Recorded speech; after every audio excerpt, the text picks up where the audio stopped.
ప్రియమైన సహోదరులారా, ఆయన ఎందుకు మనల్ని జీవ జలముల ఊట దగ్గరికి కొనిపోతాడు అని అంటే, ఆ సంతృప్తిని కలిగించడానికి, నీ దప్పికను తీర్చి తృప్తి కలిగిన ఒక బ్రతుకుని నీకు ప్రసాదించడానికి.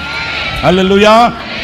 నేను అనకూడదు, మీకు బాధ వచ్చేస్తుందేమో కానీ, కొంతమంది ఈరోజు బ్రతుకుతున్నారు కానీ తృప్తి లేని బ్రతుకుతున్నారండి. ఏదో బ్రతుకుతున్నారు కానీ నెమ్మది లేదు, ప్రశాంతత లేదు, విశ్రాంతి లేదు, పడుకున్న నిద్ర పట్టదు, తిన్న వంట పట్టదు, అల్లాడిపోతూ తల్లడిల్లిపోతూ గుండె గుప్పెట్లో పెట్టుకుని ఏదో బ్రతుకుతున్నామని యాంత్రికంగా బ్రతుకుతున్న బ్రతుకే కనబడుతుంది. కానీ అసలు బ్రతుకులో ఉండవలసిన రమ్యతే కానీ, బ్రతుకులో ఉండవలసిన సంతోషమే కానీ, బ్రతుకులో ఉండవలసిన సౌభాగ్యమే కానీ ఎంతమంది కలిగి తృప్తి కలిగిన బ్రతుకుతున్నారు అని అంటే, ఈ రోజున మనం పరిశీలించి చూడవలసి వస్తుంది.